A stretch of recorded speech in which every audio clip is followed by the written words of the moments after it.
All right, everybody, this is part 3. If you saw part 1, we went over the most established beds. Part 2, some of the ones that are a couple years old.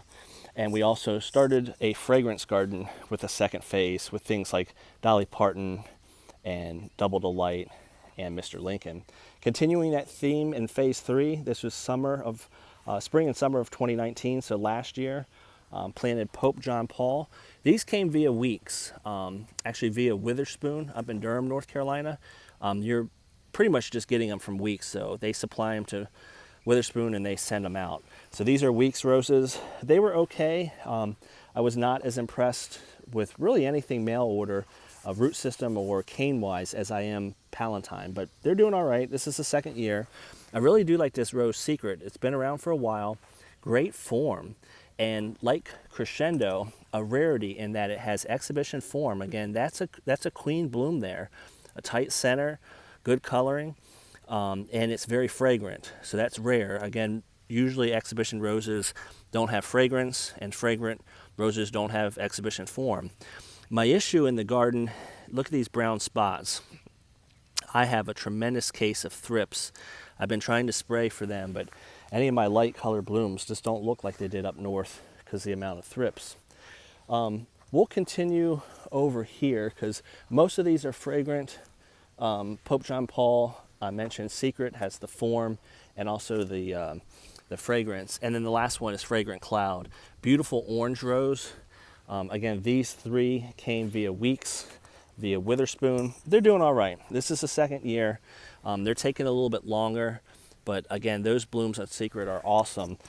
Still, I'm thinking the roses from Palatine have so much of a better root system. Initially, they do better, and the ones with poorer root systems. And when I mean poor, they just cut the roots and canes so short to get them shipped. Unlike Palatine, where they leave them a little longer, it's going to take them a longer time to get established. These 2 are very unique. There's a story behind this one. This is Folklore. You may be familiar with it. It's an older rose. It's a beautiful orange rose. It's a Cortez rose, so it has some climbing characteristics. It's very, very tall, very, very hardy. And this one is European Touch, which you might not be familiar. This is apricot, and it is a sport of Folklore. So again, same growth habit, looks the same, but the coloring is apricot. And I got 3rd place with this rose in the Fall National Show in 2015. I couldn't move all my roses from New York, so I moved the original European Touch back to my dad's garden. Then I rooted European Touch, and that's it right here. Beautiful own root from my dad's garden. Well, one of the canes reverted back to the original, which was Folklore, and I rooted that, and now I have a copy of that. So kind of cool. A sport, has a different coloring or something different with it, but it occasionally can revert back to the original. And so that's kind of a cool story with these 2, Folklore and European Touch, all from the original European Touch that my dad had and that he passed on to me, and then I gave back to him. And again, it won Fall Nationals. One of the last ones in this bed from last year is an own root from Fred Wright. I won it, or bought it, at the Top Gun show a couple falls ago. This is Melania. It doesn't look like much right there, and it's a small bloom, but once it starts to open up, it has some promise. So that's an exhibition rose. Then the last garden, again, this was last year, spring and summer of 2019. This one is Sheila's Perfume. I also bought that at the Top Gun as an own root.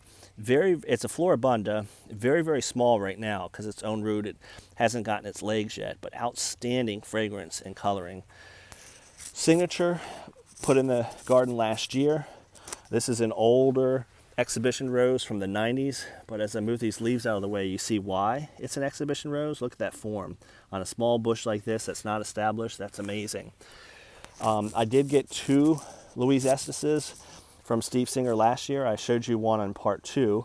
Again, well established. This is the first year it'll be in the ground fully. It was in a pot last year, and didn't get planted until late summer. So this bed is the newest one. Most of these, this will be their first full year in the ground. So look for these to take off. Eddie Edwards, I rooted this from my dad's garden. And if you ever do some rooting, your own roots, they're going to take some time to grow, but once they get established, they kind of jump that second and third year. And this is what I mean by this. Look at this new cane down here. So that's gonna be a good one this year. This is a moonstone. I'm gonna be just donating this to a friend, because I'll do a whole nother video on this, because it's just frustrating that it's 2012.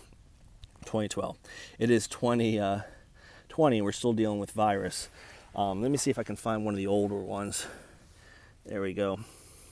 So I can show you some still pictures. You might say, well, Eric, that doesn't look that bad, and this is light virus compared to what I've seen before. But again, I don't want virus rose in my garden. So I had to make a trip up to Witherspoon to replace that moonstone. So this is a moonstone. Witherspoon has nice roses, but again, you can get the same things mail order from Weeks. And the trouble when I went up to Witherspoon, a lot of beautiful foliage, blooms. They grow them in their greenhouse and put them out in April for sale, and they look great. They're one of the best nurseries in terms of potted roses, but you got to look down low and see what you're getting. A lot of them only had 2 canes coming out of the bud union.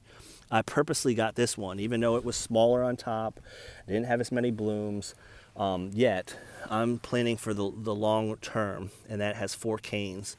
So that'll be a nice moonstone. It's on Dr. Huey, since it's from Weeks. So that's part 3, and that wraps things up. That's the newest bed. Again, either last year, or in the case of moonstone, it's still in the pot. But that's why I have some variation in the sizes of my roses. You know, it usually takes a good couple years for the rose to get established, and then by year 3, it should be doing something like this. If it's not, you can do what we call shovel prune and dig it up and try a different variety. Or same variety and just a different plant. Depending on the budding process, just depending on how things went from growing to shipping, some varieties just do better the first time around, and sometimes you have to buy a replacement. An example is, let's say this Let Freedom Ring, overall it's a great growing rose, but if yours is not doing well, and we know it's a great growing rose, try to replace it after 3 years. Give it some time to get established, and certainly do a soil test. I noticed in this bed it wasn't doing so well. My pH was too low. So see what's going on with your soil. But as we wrap up part 3, give these roses some time. Don't put them in the ground and think in year 1 they're going to jump out of the ground. Some will, some won't. But by year 3, you should start to have some blooms like that and some nice leaves like those. Hope everybody has a good day. Wanted to take advantage of the clouds. It makes for better videos. And that's part 3, a complete garden tour. You've been watching these videos over the last year. You've probably seen bits and pieces of the garden, but now hopefully you have a better understanding of the process. 3 phases, and the one I did forget was in phase 3, since we're talking about now, was last year. Planted these 2 Dublin Bays. That was last summer. These are in Multiflora from Palatine. Potted them up, let them get root bound by midsummer, get established, and then put them in the ground, and they're doing well, like the other ones. Have a good day, everybody. Thanks again for subscribing.